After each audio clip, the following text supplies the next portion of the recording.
My name is Dr. Michael Brown, and this is 3 Words, a bite-sized podcast about the simple and yet very strategic choices that all of us can make in order to be fully alive, and not just as individuals, but as organizations and as teams. Today in my conversation with Jeromie Jones, we go there. We talk about how to build, how to nourish, how to empower great dynamic teams. I think you're going to love the conversation with Jeromie, a leadership coach, a wise person who has lots to say about what it means to actually become the best version of yourself within the context of a team. Listen in. Well, Jeromie Jones, welcome to the 3 Words podcast. Thank you. Yeah, it's great to have you here. Obviously, we've had lots of great conversations off camera. So I'm excited to be able to introduce you to my friends, the listeners and viewers of 3 Word Podcast. So all that to say, first time in the studio. So would you share a little bit about yourself so we get to know you? Sure, yeah. Jeromie Jones. I'm an executive pastor, leadership coach. Married to my best friend, Kim. We have 2 kids. I have a daughter named Alicia, a son named Axton, and they are both awesome in completely different ways. Well, and you are a leader. You are a respected leader. You are a coach of leaders. You've been doing leadership development and coaching for many, many years, which I think is really fun then to have this particular conversation around these 3 words. Strengthen your team. I love it. I'm passionate about it. Well, and I know, and you're a great team strengthener, if I could be very honest with you. So why is this topic so important to you? You said you love it. Tell us more. Yeah, I think it's important because I think for so many people, you work in some sort of team environment, and most of the things that are called teams don't really function as teams. It's just collectives of individuals put together. And I think for so many people, they're not really happy with the way work goes. They're not really happy with the way teams going. Mm-hmm. And a lot of them feel either confused or lost or stuck. And they're like, I wish this could be better. And so I love this topic because I think there's some really simple things that could make people better. One of the things I came across this quote years ago from a guy named Marcus Buckingham. If you're familiar with StrengthsFinder, he did a lot of work with that. But he said, people join companies, but they quit bosses. And I was like, oh, that's if you're any type of leadership, if you lead people at all, that's a dagger to the heart, or it can be if you're not careful. And so, well, and I actually quote something like that all the time. I didn't know it was him, but now I know I can quote him. Yeah. But I always say that people don't quit jobs, they quit bosses. Yeah, and because we're not very good bosses. No, we're not. And I mean, there's that subcategory of people that are truly like evil or despicable or whatever. But that's a very small percentage. I think a lot of people don't like their boss, and their boss is probably just not really sure what to do or how to be a good, they were good at their job, so they got promoted into another position, and they're trying to figure it out, and they just don't know what to do. And so that's why I'm passionate about, like, there are things that you can do that will strengthen your team. I think for a lot of people, though, like, they get into a leadership position and a very selfish view that a lot of people have is like, okay, well, my team's there to help me. Like, they made me the leader. And so whatever it is that I'm trying to do, these people are here to help me get that. I kind of call that as leader as king. I think other people are afraid that they're going to get fired when they become the leader. And so they're just trying to control their team. It's like most leader as hall monitor. Let's make sure nobody messes up. Let's make sure nobody screws up. But I think there's a better model of leadership where you actually strengthen your team. And that's the model of just leader as coach. And so that's the one I prefer. That's the one that I think has the most room for potential for growth and can really do a lot for a team. And so when you think of yourself as a coach, you can strengthen your team in a lot of pretty specific, but also pretty easy ways that don't require a ton of extra effort or thought. Well, that's what I love you're talking about. I love that phrase, strengthen. Mm-hmm. You're not saying manage your team. You're not saying lead your team.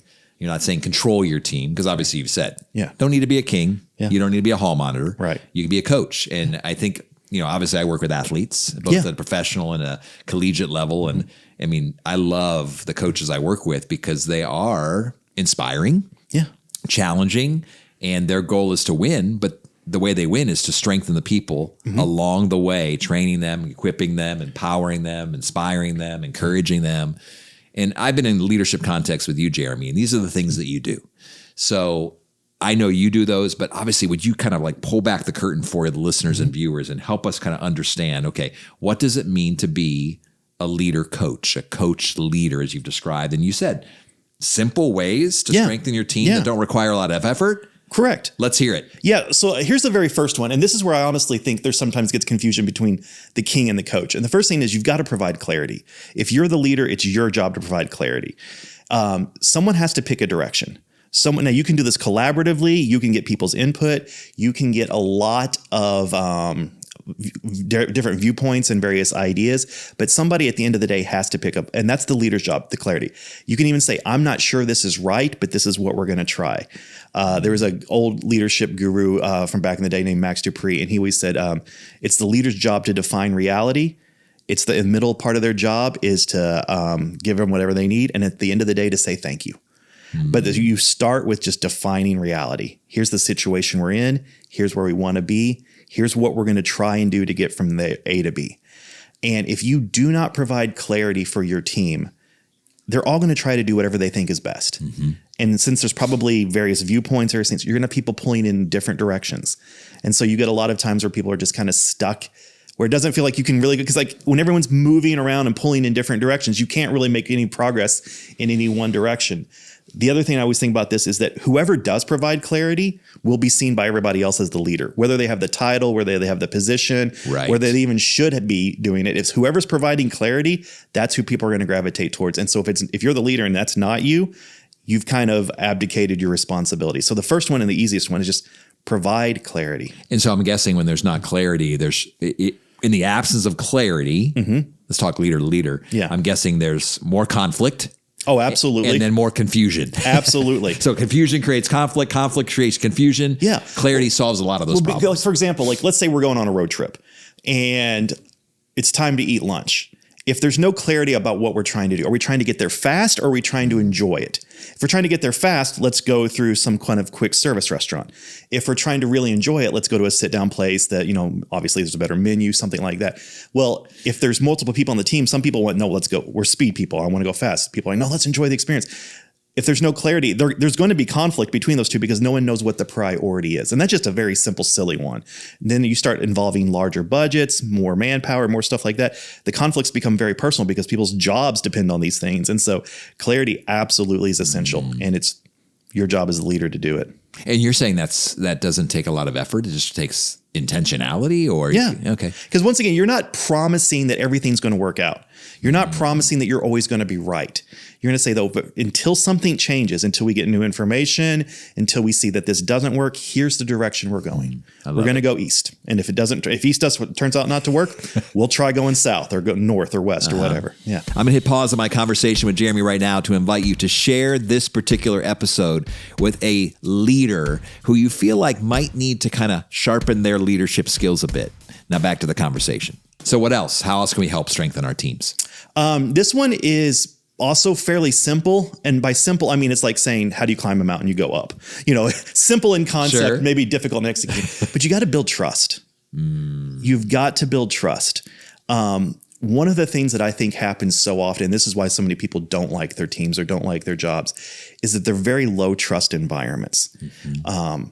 And when people are in a low trust environment, they're doing just enough to not get fired. They're doing just enough to not get yelled at, just enough to whatever, because there's no point in risking more. There's no point in trying to do more. And so as a leader, if you build a high trust environment, you're immediately going to start getting more results. You're immediately going to start getting better outcomes. I think for so many people, they think that, if there's no trust, the business collapses or the organization collapses. The nonprofit. Usually it doesn't collapse overnight. Usually what happens is for a really long time, it's just kind of piddling along, underachieving, not getting great results. And then when some outside force, a change in technology, a new competitor, an unforeseen circumstance of some kind, whatever it comes along, that's what puts them out of business. But for years, they've just been miserable places, and then finally something puts them out of their misery. And so, build trust, which once again, I know that's easier said than done. Yeah. But even then, I think there are easy things you can do to build trust.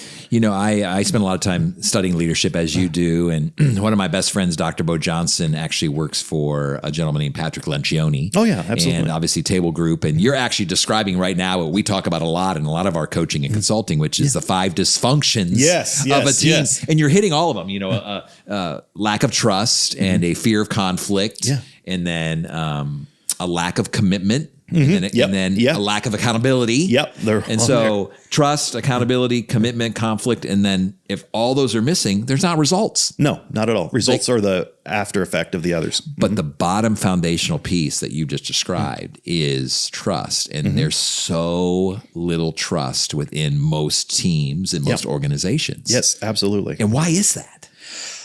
I think there's a lot of reasons. So one of the things that builds trust the quickest and the fastest is the one that most leaders are the worst at. And that's just simply listening to others. When you get that title leader or whatever whatever that position is, you think you're supposed to be the one talking. You're supposed to be the one that has answers.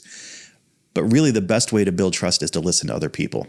There's a quote that says that listening is so close to being loved that for most people, they cannot tell the difference. And when you listen to your team, I'm not even talking about work-related items, although obviously work-related items. But when you get to listen to them, get to know them as people, get to hear how their life is going, how their week has been, you're instantly building trust each and every time because they start to see you as a fellow human being and not just a transactional boss, employee, et cetera. One thing that I always think about with this is just simply, how do you receive bad news? If you want trust to go up in an organization, I mean, it's an old saying, but don't shoot the messenger. When someone brings you bad news, if they know you're going to blow up, if they know they're going to receive the feedback, they're going to do everything they can to hide bad news from you. And so instantly you've created a culture and an organization where truth telling is not rewarded. And in an organization where people don't tell the truth, by default, they're lying. By default, they're obfuscating or something like that. So you destroy trust in those situations. So can you be someone who receives bad news? Can you be someone who listens? Just start with those two simple things. And like I said, that doesn't require a lot more out of you. I mean, it does require time, absolutely. But if you just replaced half the time that you spoke with listening, you don't even have to add any more to your plate. And when you can start learning to say thank you to people who bring you bad news, hey, thank you for bringing this to my attention. Thank you for not letting this hide. Thank you that we're talking about it now as opposed to 3 weeks now when it's 3 times the problem. Yeah. And then just simply celebrate and say thank you. When someone does do a good job, celebrate them. Celebrate them publicly. Send out the email, send out the group text, send over, hey, as much as you can, celebrate people. I see you do this all the time in the organization that you work with. And celebration. I mean, you're saying so many great things. So I'm going to try to summarize, and then I want to hear more. Clarity, trust, listening, celebration. Say thank you a whole bunch. Yeah. Tell me more. What are other things we can do to strengthen our team? Resource them. And this is where the coach part comes in, I think, the most clearly. I think sometimes what happens is people become leaders and then they think it's the individual's job to get to get what they need. But I don't know of any collegiate or professional coach who's just like, what's the player's job to figure all this stuff out? Like, especially if you see like smaller collegiate schools or high schools or something like that, the coaches out there is like, I'm trying to get them the best uniforms I can. I'm trying to get them the best meals that I can. I'm trying to get the weight room upgraded so that we can have better equipment, whatever. The coach is doing whatever it takes to get my players what they need so that they can compete on the court or on the field or wherever it is. I'm going to do that because I want my team to win. And so as a leader, resource them. Do they need training? Bring somebody in, go find the training. Do they need better equipment to do their job? Do it. And like I said, I get that in every organization, there's going to be limits to this. Your budget's not infinite, no matter what school you're at or what organization you work with. But within the constraints of that, what can you do? What can you do to inspire them? What can you do to encourage them? What can you do to resource them? Recently, the church that I'm a part of, we've been going through a tremendous season of growth, and we've been asking a lot out of our team. With growth comes complexity. With growth comes longer hours, especially in the nonprofit church world. You can't always just hire immediately to match their growth. And so I know I've been asking a lot out of them. So this past year I said, okay, I'm going to send every person on our team on some sort of trip that just replenishes their soul. Like I know that I've been asking a lot of them. And so like I try to match it to either like their job or their passion or something like that, but go away for a couple of days to a place, stay in a nice hotel, stay in a place. Yes. Go to some place that just refuels your soul because you've been pouring so much out. I don't want you to burn out. So let me do this for you as a simple gesture. Could I wish I could do more? Absolutely. I wish I could do more. Could I wish I could do it at a grander scale? Of course, I wish I could do it at a grander scale. But don't let the limitations you have stop you from doing the things that you can, if that makes sense. Oh, that makes great sense. Yeah. So I'm guessing some people who are listening, if not many, are thinking, wow, I wish I could be a part of a team like this, but I'm not. I'm a part of a, if I can use the term, dysfunctional team where I'm not the leader. I can't make these changes. Like, what does a person like that do? How do they respond? Yeah. So there's without quitting. Without quitting. Okay. Yeah. So if we're taking quitting off the table, one thing that I tell people all the time is leadership. The lowest form of leadership is positional leadership. Someone has told you you're the leader. And in fact, though, we've all been in jobs where the people who had the title leader were not who we considered the leaders. I mean, we might have to do what they say. We might have to acknowledge them, but we don't actually view them as leaders. And so what I tell people is do not wait for a title to start acting the way that you want to see your company be or your team be or something like that. You said you work with collegiate athletes and professional athletes. The team captain is usually someone who's demonstrated behavior for a while before they're given the title team captain. Same thing is true in any type of organization or business. It's such an old saying and such a widespread saying. It's almost become a cliche, but it's a very true statement. Is be the change you want to see. Yeah. Be the kind of person and so one of the things that I've found is that the tipping point for a team or an organization is absurdly low. Like we think we need everybody on board before things really start to change. Really, you start and you get 2 or 3 other people to follow your lead in being just kind, being generous, listening to others. Well, then all of a sudden now you don't dread work so much because you've got 2 or 3 other people that are also like, hey, they're good people as well. And it is ridiculous how often a small team of 2 or 3 people can bring about larger change inside of an organization or something like that. Now I get it. Like there's still going to be limits to it. There's still going to be things that you don't like, but engaging in that with 2, 3 people, and just starting, it absolutely works. Well, and you're saying what is true, that leadership's about influence more than title and position. Absolutely. And so when I go to consult, even with a company, oftentimes I'm looking around the boardroom table and I know who the positional leader is. I'm wondering who really is the leader. Yeah. And you're hoping it's the same person. Yes. It's much better if it is. That's a good sign. We have a good day ahead of us. If not, we're going to face some challenging times. Well, Jeromie, this is all so very helpful. Thanks for first of all, being the leader coach that you are and choosing not to be king or hall monitor. Yeah. I love being a part of an organization with you where that is the case. And thanks for coaching our leaders, because I know everyone who's listening and viewing our podcast wants to have influence, wants to be a positive force of change. Like you said, there's not many people out there who are evil, who are trying to be bad leaders, horrible bosses, but we just need tips. We need people like you who could say, okay, go this direction. This is what it looks like. And we learn and we grow as we go. So look forward to having you back again in the studio. Thanks so much for a real honest conversation and really our first episode around the idea of team. So thank you for being here. Well, it's been a pleasure. Appreciate it. Thanks so much for joining us here for today's episode. We hope you enjoyed our conversation, and we would invite you to stay connected to us by going to dmbcoaching.com/subscribe. You can actually subscribe to our monthly newsletter, a digital newsletter where you'll have more information, more insights on how to grow, not individually, but also as a team. Until the next episode, be well.